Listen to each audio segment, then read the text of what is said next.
Hello.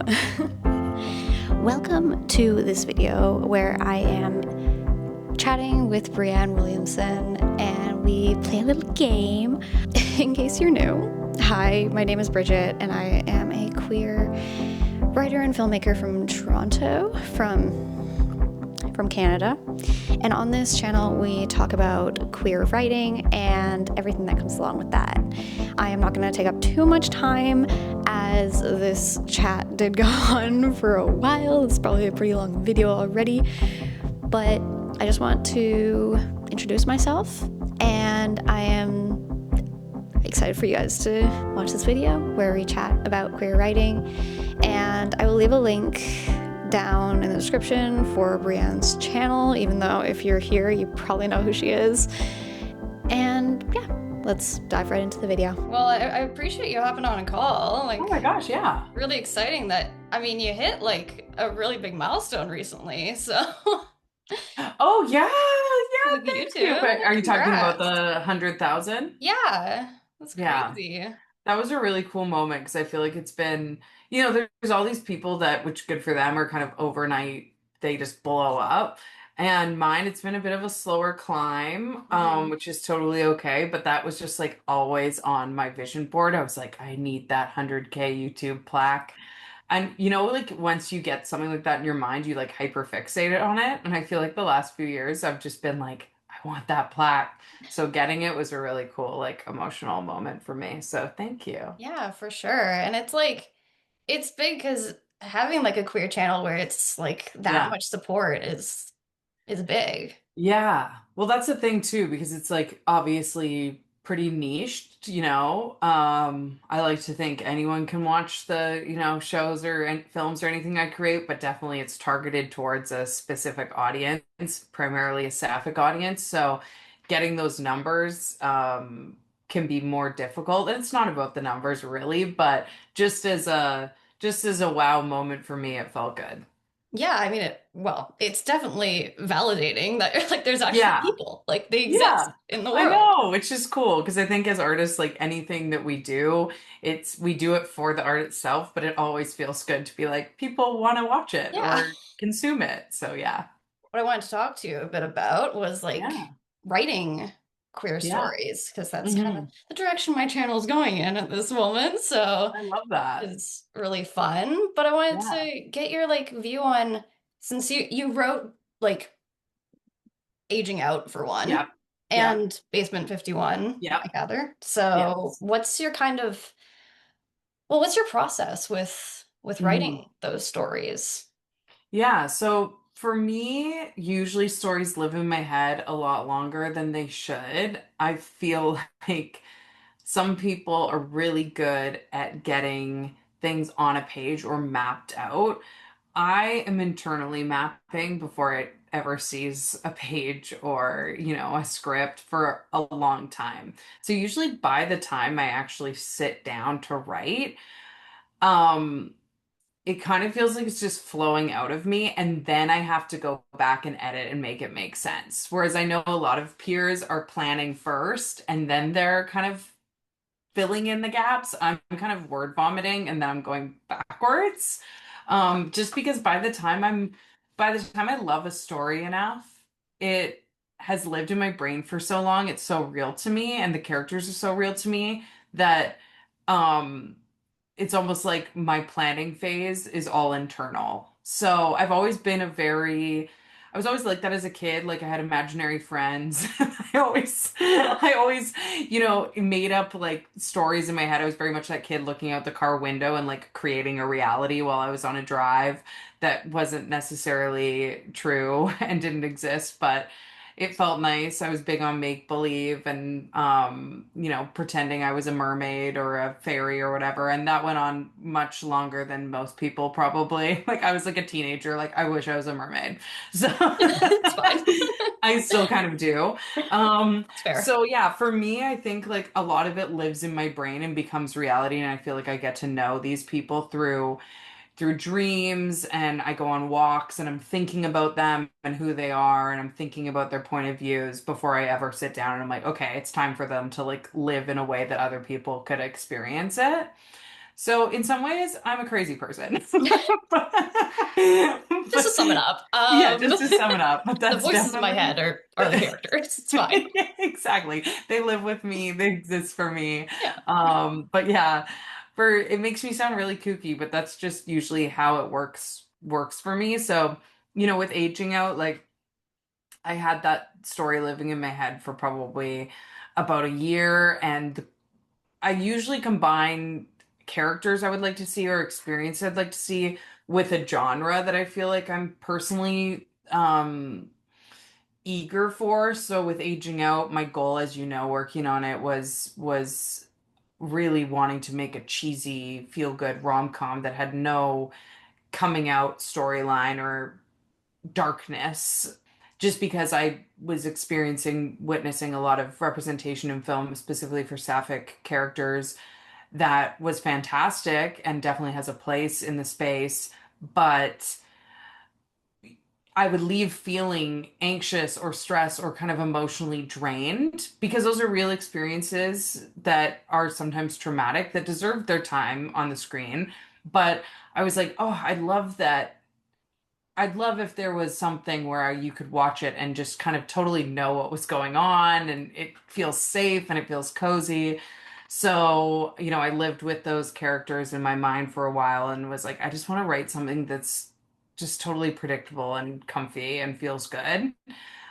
Growing up being someone who loved, you know, rom-coms, specifically 90s rom-coms, and You've Got Mail and Runaway Bride and all those. I'm like, there was no point that I was ever watching any of those movies where I was stressed out about what was going to happen, oh yeah. right? And I'm like, queer people deserve that too. So that was my kind of thought process with Aging Out. Yeah, like with rom-coms, there's always this kind of reassurance of the happy ending. So it's like Yeah, in that genre, it's come on. We have the like oversaturation of tragic endings, so it's like yeah. can we just get one? Like, please, I just need something. I Give me some know. light at the end of the tunnel. Yes. And finally, we see, specifically sapphic characters on screens, and audiences fall in love with these characters and then they kill them off. Like, I'm Come like, on. why? Like, with the 100, and there's all these classic Yeah, examples of just tragedies for sapphic characters that again, like I think that's still good writing and it has a place. And I think there's definitely a place for these storylines that show the stresses and trauma of the queer experience, because that's definitely there for a lot of people and very relatable. But I think sometimes I put on the hat as a writer of like trying to find where the gap might be, for sure. because I'm like, okay, where, like, we deserve all sorts of stories, right? And I might one day write something that's super heart-wrenching and traumatic, and that will have its place. But at that point, I knew as a consumer of media, I was missing the feeling of something that was just really happy and cozy and silly.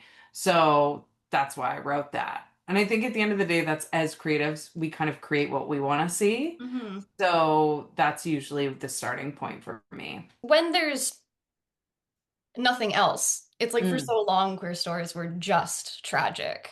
yeah, So it's like once there's more, it's like yeah, a little bit of story diversity, please. Like just a totally. bit where it's like Yeah, not everything you watch that is a queer story is really depressing, totally. really Yeah, sad. You're like, yeah. okay, Yeah, like yeah. relief crying, cool. Yeah, love that. We've had enough of the heart wrenching. I mean, but I love, and that's the thing, I love to watch something and be in tears and really feel like my heart's getting ripped apart, because I'm a human. I like to feel things, and as a consumer of film, I walk away and I go, wow, that was a really fantastic experience. But sometimes we want the experience to be, my mom used to always say that there's certain shows or books that she'd call bubblegum for the brain, where it's basically just like bubblegum's not giving you a whole lot of nutrition necessarily, but it's nice. It makes you happy. And like, I think that sometimes people kind of look down on that style of writing Mhm. or that style of filmmaking because it's not this like groundbreaking moment. But the way I see it is you're creating something for a human being, and sometimes human beings need bubblegum. So that's why I like to also write things that are silly and feel good. Yeah, and there's also like the other kind of like leaving something crying. Like I will cry watching Heartstopper. I will do it. Yeah. Like Yes. there's Yes. like it's so beautiful. It is. Like Yeah. I Totally. cry. It's like that meme from like Elders React or something where it's like Yes. that was really powerful. Like yeah, Yes. that was me rewatching 100%. it for the 100th time. Yes. Yeah. Totally. Goes both ways. You don't need to like pulling your Yeah. heart out is not just in a bad way. I'm with you. I'm so with you there. Yeah. 100%. I did make a little game if you Oh, wanted. fun. Yeah, let's I play a think I told you about game. the little game. To Cute. share my Yes. screen for this one. Okay, fun. You see my screen? Oh my gosh, yes, I can. Yes. I know how to get it. Oh, there we go. Okay. Oh my gosh, I'm scared for this. I'm already like, how I don't think I'm gonna know anything. Okay. Well, there's okay. It's also a learning experience, so don't Okay. feel too Okay. bad. Okay. So if you don't know anything, we're just gonna have a good time. It's fine. Okay, I love it. Love it. And when people are watching this, they can just put these things in the comments and see how they do at it. I love it. I love it. Okay. So yes, I did make this game called How Well Do You Know the Queers? Oh my God, I'm scared. Okay. Kind of Yes. inspired by Jeopardy and also the I, spin-off of that from Smosh, that's like Beppardy. oh, perfect. Yes. So Love it. Okay. there's three categories. Okay. Okay.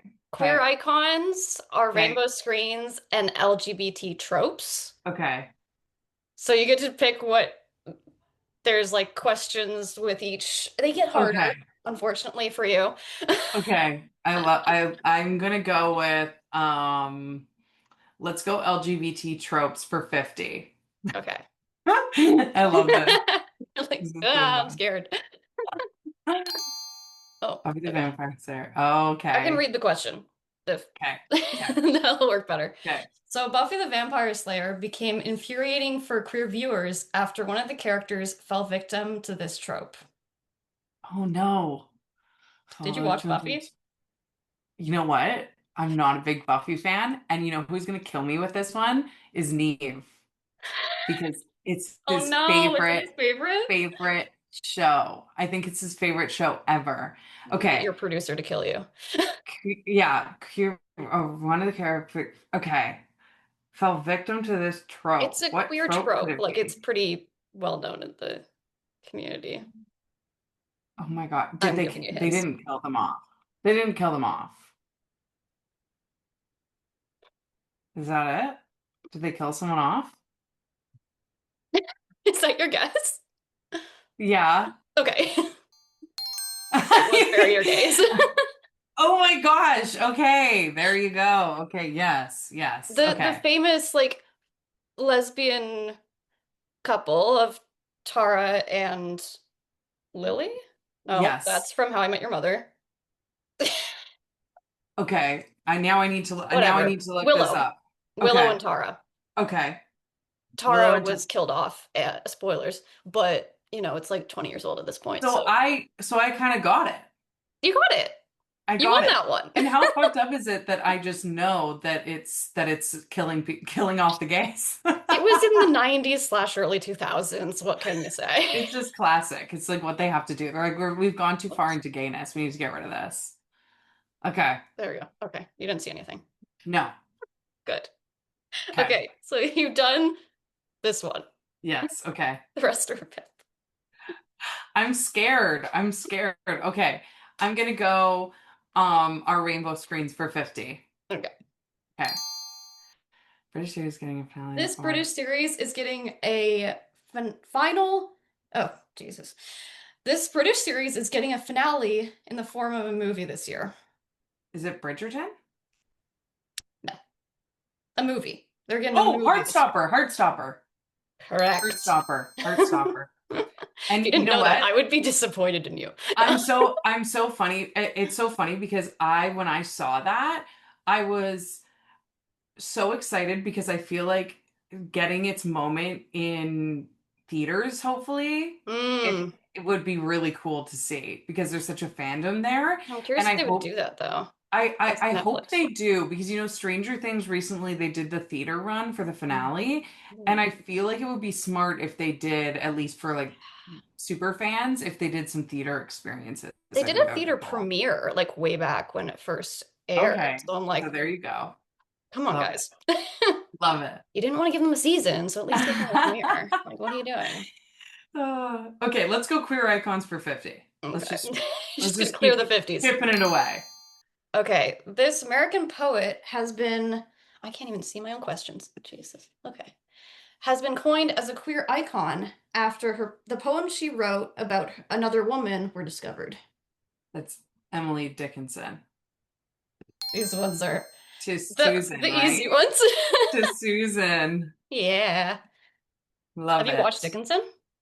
I have. Well, and you know what? I am so obsessed with any historical lore of like the and they were roommates trope, if you will. Yeah. Um, because recently I went to there's a museum by my house and they had this plaque and it was talking about how these two men that were living in a one bedroom home were it was I've got to find the plaque and maybe I can send it to you and put it on screen because I took a picture of it. It was so funny. It was basically like and they lived in this home from, age 18 until their deaths.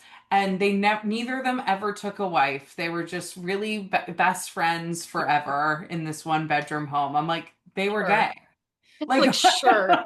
Sure, what's historians. like what? It's so funny, like the grasping for like deep friendship or roommates or whatever. Yeah. I'm like, they were gay men that lived together. Like, let's get it One straight. bedroom apartment. Yeah. Uh-huh. Interesting. Wonder what Yeah, was going on in exactly. there. Yeah. I'm like, Hmm. they literally have the exhibit of the replica of their house and it's one bed. I'm like, we're literally doing the one bed trope here in this You're museum. like, what do we do, bro? I don't know. Okay. What should Yeah, we do? exactly. So I'm like, I think we know what was happening there, but I'm pretty obsessed with any storyline that has to do with the the absolute ignorance of people surrounding people that are obviously deeply in love. Yeah, Yeah. interesting. Yeah. Okay. Well, should I pick another one? Go for it. Which Are one we do you want? clearing the board? Which one? I'm gonna go LGBTQ tropes for 100. Okay. I'm just excited to see what's next. So, Glee featured the lesbian couple of Brittany and Santana, the second of which falls into this trope. Oh my God. What happened I to had to Santana? research queer tropes for this. I was gonna say, like, what happened to Santana? It's more her identity, like her than Okay. her storylines. Like, okay, so more her identity. Because Santana, wait, I'm trying to remember. Santana identifies as bisexual or Brittany identifies as bisexual in Glee? Brittany. Brittany identifies as bisexual. So Santana, Bi or pan or something. I don't one of those. yeah. She always seemed pan to me, but What? I don't know this. Like, I know she was like messy and really hot, but I don't know what trope it that's would all I be. need to know. Like, I mean, that's it. I I don't was care. pretty obsessed with their whole dynamic and everything, but I don't know what trope it would fall into. Okay. I don't know. I'm You trying give to it up. think what I'm like there's the obvious like was she closeted? Was she It's I more give like her up. behave like okay, it's a hard one because it's not like a hugely well-known Okay, okay, trope, okay. so I can just give it to you. Let's see. It's the mean lesbian trope. Okay, yes. Okay, okay. That's Yeah. good. I like that. That makes total sense. It's like I've watched like video essays where people were like, "Why are there so many mean lesbians in media?" Jeez. There are. What's going It's on? so funny because if they're I think it's like I think it might correlate with the at least external understanding that lesbians are like man haters. Yeah. So in order for them to write a dynamic character, they think that they have to be like against the world vibes. Like, I don't give a shit what everyone thinks about me. And I think it might come down to Why is it the under manifesting in anger? Yeah, I don't know what it is, but yeah, definitely there's a lot of the mean Yeah, lesbian tropes out there. interesting. I Anyway, do love a mean lesbian on TV though. yeah, they're fun, but it's I'm like not there's so many. there's so many. Yeah, give us a few nice ones. Just a few, just a sprinkle of them, just a little bit. Oh my Be nice. God. Okay. Should we do queer icons for 100? All right. Okay. Okay, you're asking me when I like don't like I have the power. It's You like do. You're like, no, we're not doing no, that we're not. one. Nah, Not I don't like that one happening. actually. No. This Greek god is canonically queer and lost his lover when he was hit by a flying disc. Oh I my felt the God. need to include that last line because it's hilarious. That is so funny, first of all. He was literally Second like of hit by a all, frisbee. my brain right now is like, aren't they all gay? Like, I literally To am some like, degree, except this, Zeus. Zeus embodies like toxic masculinity. okay, so it's not Zeus. It's Give you gonna that. be, it can't be that. A flying disc. Why would he have lost a flying disc? I have no idea. It's not Apollo. It's not, okay. Who is the who's the god of, Because say flying discs. yeah, no, I'm literally trying to think of someone who would be in an arena with flying Oh discs. my God. Like I'm like, It's who's the not. god? I'm like, Okay. who's the god of like, I don't know. That's just so funny that there could actually be a Greek god of flying discs. Yeah, no, literally. I'm like, There okay, could.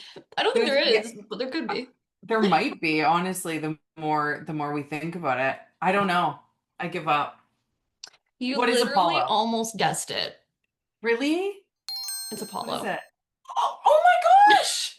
Oh You were like, my gosh! it's not Apollo. Like You're like, it is Apollo. It I is was like, Apollo. Oh my no. God, no. You were Oh so my God. Okay. close. This shows that I need to not second guess my gut. Yeah. This is what I You were like, always do. it's not him. It's I'm like, like, Apollo? No. I was like, I don't remember him being in vicinity to any flying discs. it was like so random. It's just like, oh, out of nowhere, his boyfriend is just killed by a flying disc. It's like, Oh what my the hell? This gosh. I guy's love going through it. it. Let's do 200 because I want to clear that. For which one? Queer icons? I want it for queer icons. Yeah. Okay. All I want to right. see what's okay. This writer was sentenced to years of hard labor after he was convicted of gross indecency, aka homosexual relations. This writer. Oh my God.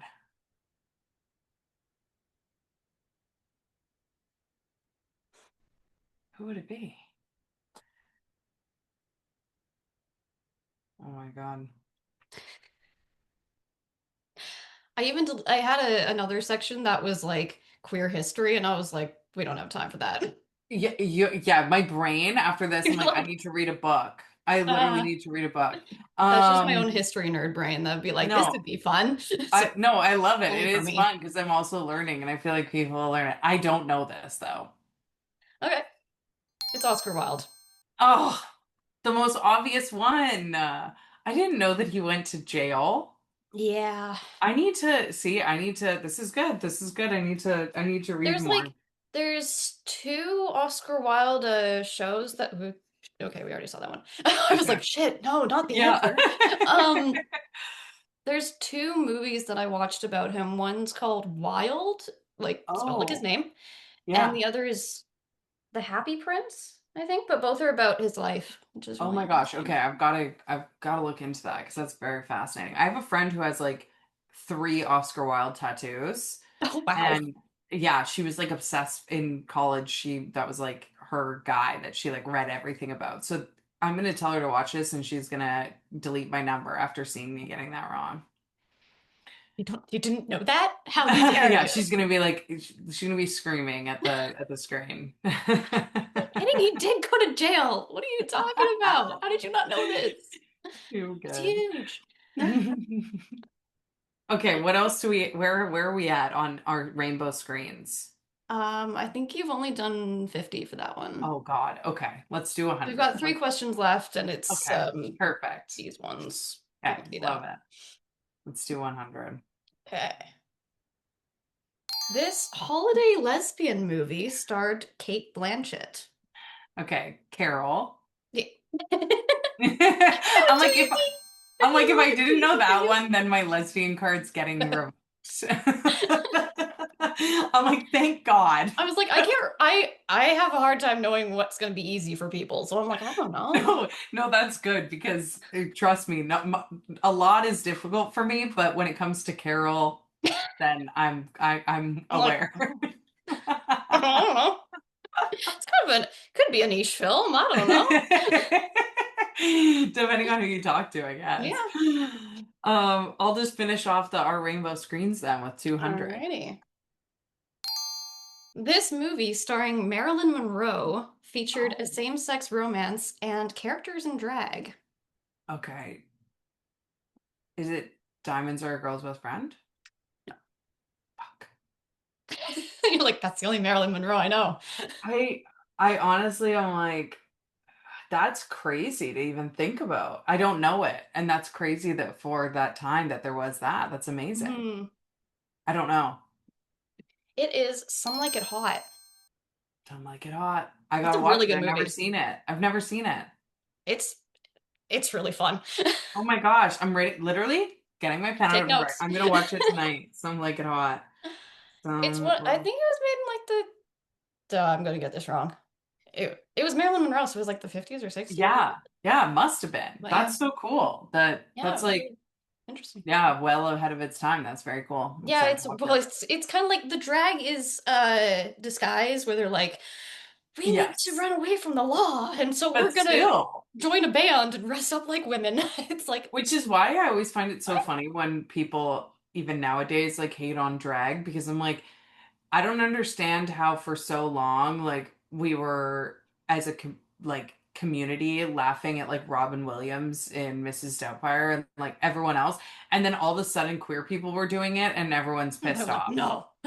Like, I mean, queer people were obviously doing it Y- first, but I don't know what it is about like the straight male doing drag that like other Yeah, straight men find funny and hilarious, but as soon as it's a gay male doing it, they're like, no, no, that's too that's far. not allowed. I'm We like, can what do the it, you hell? can't. It's like, Yeah, like why is that happening? But yeah, so I actually love when I see that in movies because I think it yeah, makes it so obvious that it's so ridiculous that anyone has a problem with it because it's always been entertaining. yeah.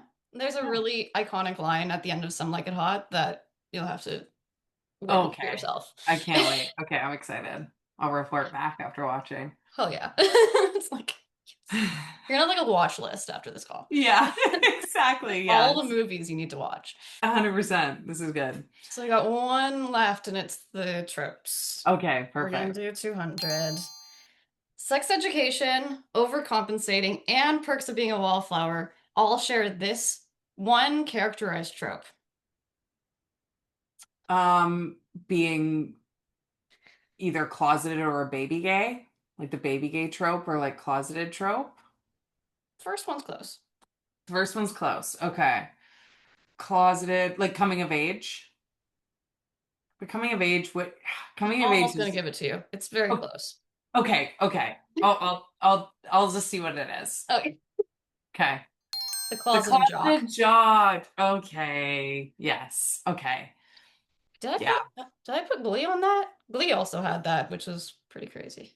Yeah, that's But good. That's yeah. good. Okay. Cool. Well, That that was was the game. fun. I think I got Yeah. a D, but you know what? That's I'll okay. take it. And It's I a pass. learned too. Mhm. You learned. Okay, we'll come back. You'll retake the test. What are some of the, like, I guess there's been a few things in the queer media Yeah. sphere Yeah. lately. Has there been, I mean, there's obviously been talk about heated rivalry and all Yeah. that. I've Yeah. put up my own opinions about heated rivalry, Yeah. but are there like big queer media things that you've been into recently? Yeah, I'm trying to think. Like I as obviously both a Canadian and a lesbian, like heated rivalry, I think, there's obviously opinions on different forms of media. However, I think it's really cool to see something being so received by really the world that is a queer focused storyline. And it's cool to see that it's not even just a show that has queer people in it, Mm. but it really is all about being gay. Like, I mean, at some points they're playing hockey, but most of the time Yeah. they're being gay. So I think it's kind of breaking down the walls in the sense of the assumption being if you're going to include queer people in TV or film and you want it to be widely successful, they have to kind of just be there and it can't be the main focus. So as a writer, I think that's amazing because when I go into rooms and pitch now, that's the example that you can provide that says, well, no, we can make this more obvious or we can talk about it a little bit more. Or it doesn't have to be this like side character where people are kind of guessworking whether they're actually queer or not. It can be a focus and a dynamic storyline, which I really think is a big breakthrough. I, on the flip side of things, as a sapphic person, as a lesbian writer, I do, while giving them all their flowers, find some frustration in that same thing not happening for lesbian storylines. And I think that that might come back to, I think there's layers, but I think in general, the sexualization of women, like the irony that, if it's a gay male couple, obviously people are like, wow, this is spicy. But they're also seeing it for, the story and the characters, and they think that it can fly. Whereas, would we see a woman on woman scene throughout every episode in that way? Yeah. And would it be approved at the pitch level? I don't know if we're there yet. The sexualization of women is unfortunate and it definitely bleeds into the ability to get sapphic storylines into mainstream media. And that kind of, it's interesting to see that contrast because I also think that for a lot of the world, you see, a show like Heated Rivalry, and straight women are watching it, straight guys are watching it. There's this like round of applause for it, and it deserves those flowers, in my opinion.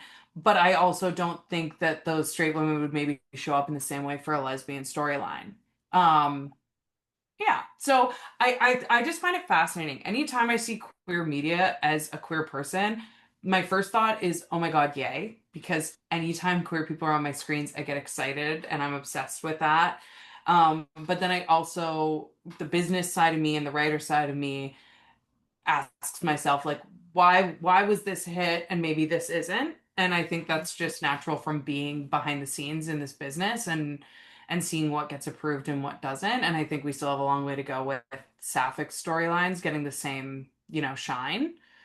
So yeah, I've been kind of obsessed with that and just thinking about that in general. Yeah. And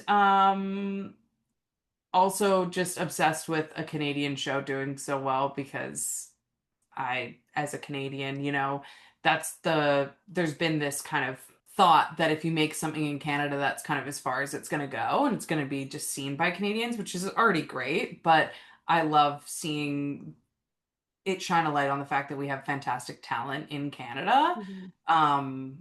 Not only, actors, but writers and directors and crew that can make these exceptional shows that really stand up on the world stage. So I think that's been really, really, really cool to see. It's something that I've been thinking about as I like Mhm. write video scripts and everything, where it's Yeah, like, why aren't we seeing as much of sapphic things? And it is very yeah, ingrained in society where it's like, oh, yes, misogyny. Oh, yes. Oh, yeah, more of that. Great. Yep. Okay. Still there. totally. Still exists. And it is very much the if we make this about an MLM pairing, it'll be like straight women will watch it. If we make it Yeah, about I always I'm always annoyed like doing the WLW. yeah, It I doesn't know, but roll off the tongue the same. it totally doesn't, but I know Like, what you mean. Yeah, but yeah, yes, the like sapphic pairings, it's like yeah. it's very different, which is Hmm. frustrating. And it's like But Yeah. the audience still exists. It's just that the people, the higher ups, aren't seeing it yet. It doesn't Yeah. really, yeah, which, yeah, that's frustrating. And Yeah, it's there's like interesting, like double you're saying. standards. Yeah, and it's just I think in a lot of ways too, it's you know, if you were to contrast the two, you'd think that it would be okay, well, if straight women are showing up for these MLM pairings, then wouldn't straight men show up for the WLW? But they aren't, they don't take it seriously, and if they do, it's just for the sexualization factor, not for the storyline or Yeah. actually caring about the dynamics of the characters or the depth there. So there's not that support in from Hmm. the opposite side of the spectrum in the same way. So really, up until now, when you're seeing these sapphic storylines, I think especially the people in charge, if you will, are like, well, that's only going to be for lesbian women or bisexual women or sapphic women. Like no one else is going to watch it. So for me, my thing is obviously I'd love to be the person to create it, but also I'm really fascinated and tuned in to see what will be the breakthrough moment that kind of shifts that, because I think we saw that in a big way from Heated Rivalry for just queer storylines in general being the focus, Hmm. and reminding people that that can be a really mainstream successful hit show. And I'm kind of on the edge of my seat to see who does that in the sapphic realm. Yeah. When I'm looking at like sapphic representation, there is so Mhm. much more in like books. There's a lot more Yeah. like young adult books that are Yes. so like very sapphic, where it's like they're Yes. everywhere. You walk into Yes. Indigo and you're like, where are Yeah. all these? Where Everywhere. do they all come I'm from? like, make a show out of these. Like these Yeah, are like great. the publishers are here for it, but Yeah. the people sadly greenlighting shows and movies are like, I'm not quite sure yet. It's like, Yeah. And that's a great point, because the numbers of sales on books you would think would, like, because they're there, because there's obviously huge fans of these books and, mhm, sapphic storylines, you'd think and hope that they would show up in the same way when it's created into a TV show. But yeah, the producers I just don't think are there to see that yet. But I'm hoping, like anything, that Heated Rivalry is a bit of a domino effect in mhm. terms of people being able to use that chip of like, look, here's an example of a book that had a following and a fan base. And we made it into a show, and then now it's just completely blown up. Why can't we do that with a sapphic novel that has a fan base? And I think people will, and I just hope when they do, I hope people show up in the same way.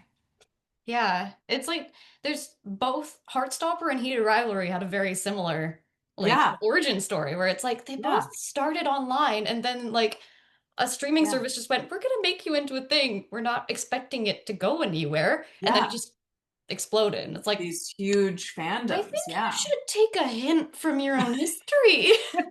Yeah, let's look at what's working and like maybe keep doing that, because people clearly want it and really like it. And I also, I get why straight women and all women love seeing MLM stories. I think in a lot of ways it's comforting seeing men that are, emotionally vulnerable in a way that maybe they don't see the other men in their life. I think that also as women, there's a certain level of anxiety when we're seeing ourselves portrayed on screen, because as women there's so much that we have to deal with in the real world, that seeing men deal with it or go through these vulnerable emotional romantic scenarios feels just far enough apart that you can Mhm. really, like, you can enjoy it and see it without it feeling like kind of triggering to your own experiences as a woman. So I think there's a lot of reasons why they do so well for straight audiences. I was joking with a friend of mine. I was like, we have the Swifties showing up for Heated Rivalry. We just need the Swifties showing up for the lesbian stories too, and then we're golden. Yeah. Come on, Taylor. We just need you to back another one. Yeah, Shout exactly, out. I don't know, exactly. something. That'd be Yeah, great. yeah, Yeah. One of the things, like, I recently watched Overcompensating. yes, Have you yeah, watched that one yet? yes, yes. Yeah. It's so funny. So fun. But one of the things that it got me thinking about is that there's like not an opposite to the gay best friend, where it's like, Yeah. yeah, I wonder why. It's like, Yeah. histories of violence. Hmm, That's yeah, just that a bit. part, right? Just Yeah, a it's little. like, Yeah, so that's the thing, like certain tropes that work for the MLM kind of storylines don't work on the opposite side for Just various doesn't, it reasons. doesn't translate. It doesn't translate. So it is an interesting thing where it's like there's different things that have to shift because it's not as cookie cutter as just like, okay, well, let's just like swap all the genders and like make the next heated Copy rivalry or the paste. next overcompensating. Yeah, it doesn't work the same way because of those dynamics between men and women and gay men and straight women and everything. So it's not, I understand that it's not as easy to just like make it like basically make a Mhm. photocopy, Yeah, but the opposite not gonna work. way. It's Your yeah, machine's gonna break. yeah, it's not going to work, but I think that there's definitely ways to do it. And I think a lot of that is like seeing women support women, like Hmm. seeing maybe, the like straight women best friend trope that's supporting the, lesbian best friend that's coming out. Because I Yeah. think as women, we lean on other women a lot. So seeing more, an example of this in film was Sorry Baby. That was a film that I loved this year. That one. Seeing those Put it dynamics on my of, list. yes, you should watch it. Ava Victor was the writer in it, and it's a fantastic performance. And it was really, powerful to see a script that was about the connection between women. Mm. Um, and I think that there's a lot of space right now in media for that dynamic in a way that I don't know that we've dived into that dynamic enough. I think we either see, women in romantic relationships with men, or sometimes if we're lucky, in my biased point of view, other women. But I think that there is such a uh, understanding in society that for a lot of women, straight or gay, like the women surrounding them in their life really are who carry them through these relationships and their different changes in life, and they're the who they lean on, right? Hmm. And I don't know that there's a lot of media out there, at least to the level I'd like to see, where we're seeing these more platonic relationships even diving into the connection between women. So I'd love to see more of that. I'll have to give that movie a watch. I Yeah, haven't heard of that do, one. do. Yes. Add that to my list. I've given you like five, but We're just swapping watch lists at this yeah. point. When it comes to writing queer stories, Hmm. and if we're talking to like people who are wanting to write queer stories, like Yeah. kind of daunted by that task, like I'm starting to write another one and I'm like, oh, Yeah. this is a lot to unpack. Jeez. Okay. Yeah. This is scary. Yes. Yes. But what, like, I guess what advice would you have from like someone who's written a few queer Hmm. stories and like had them made? Yeah. Oh, yeah. I think my advice is sometimes we put pressure on ourselves as queer individuals to write like the queer story. Hmm. And I think a lot of that feeling, and that's speaking for myself, is the scarcity of queer media. So you're like, if I'm gonna do something and I'm going to get it made, or I'm gonna make it on my own, in this, grassroots indie way, then it has to be the story for everyone. And we put this pressure on ourselves because you're like, there's only so much out there. So like, if I'm gonna do it, it has to be the story, and it has to, like, everyone across the board has to relate to it and like it. And the reality is that's never going to happen. Like, just as straight people are, queer people are just as dynamic. They all have completely different lived experiences. And, straight people don't put that pressure on themselves. If they're writing a story between a heteronormative couple or whatever, it's they're not like, this needs to be the heteronormative movie. This has to encapsulate every heteronormative relationship that's ever been out there and every experience of coming of age that's ever been out there. Hmm. No one does that to themselves, but as queer writers, I think we do sometimes think this has to be for everyone. And I think I found a lot of freedom when I took that pressure off and said, my goal is really to keep making queer stories, and the hope is that, before the day I die, I've made 100 of them. And maybe each one of those is for a different person. So instead of one needing to be for everyone, just saying like, who is this for? Like, what queer person is this for? Maybe it's for yourself, maybe it's an experience a friend had, or whatever it is. And it's okay if not everyone in the LGBTQ plus spectrum gets it or relates to it, but the people that do relate to it will really get it. Yeah. And I think that is the way I move now with writing queer stories, because originally I was like, how do I encapsulate it all in this one film? And that's not going to happen because we're all so unique and individual, and it doesn't have to be for everyone. So that's my advice. I was literally just writing a script for another video. That's gonna be out when this one comes out. Oh, But yeah. it was literally Yeah. like, your characters aren't gonna be liked by everyone, and your story's Yeah. not gonna be liked by everyone. Yes. And that was like my experience with Heated Rivalry versus Heartstopper was very different. So I'm like, Yeah. yeah, personally, I didn't Yeah. vibe with Heated Rivalry, and that's Yeah. just my experience. So I'm like, 100%. that's just wasn't for me. I'm glad other people are enjoying it, and Yeah. it's doing good. So Totally. Well, I think there's the meme on TikTok or something that's like the bean salad recipe, or like yes, something that people are like, oh, but I don't like beans, so how to make this? It's like, well, then this is probably not the salad for you. and don't make it. You Like, know? So it's like, it's okay. I think the goal as queer creators should be like more. Like, how do we get mhm. more representation on screen? Because some people are going to watch Heartstopper and be obsessed. And I don't even want to say some people won't be obsessed, because I don't know how they I could have be. seen people who were like, I didn't like it, and I'm like, all right, You're like, okay, sure. doesn't mean I can't watch it, right? Yeah, yeah, It still exactly. exists on the platform. Exactly. And for every person, like some people are going to totally vibe with Heated Revelry, some people aren't. There's the show being created in Canada that I'm excited to see right now. It's already done filming Slow Pitch that's coming out. Oh That's, yeah, I've a seen sapphic about that on comedy. Instagram. Yeah, I'm Yeah. excited to see that. And I've already seen a lot of comments, unfortunately for them, because people were excited about the Heated Rivalry being like, oh, is it like spicy? And them being like, no, not at all. It's literally just like comedy and like really light, and people being disappointed in that. And I'm like, that's so unfair to put on them, because it's a completely different Yeah. show. And people were hoping that it was just going to be the Heated Copy Rivalry. paste. Yeah, copy paste.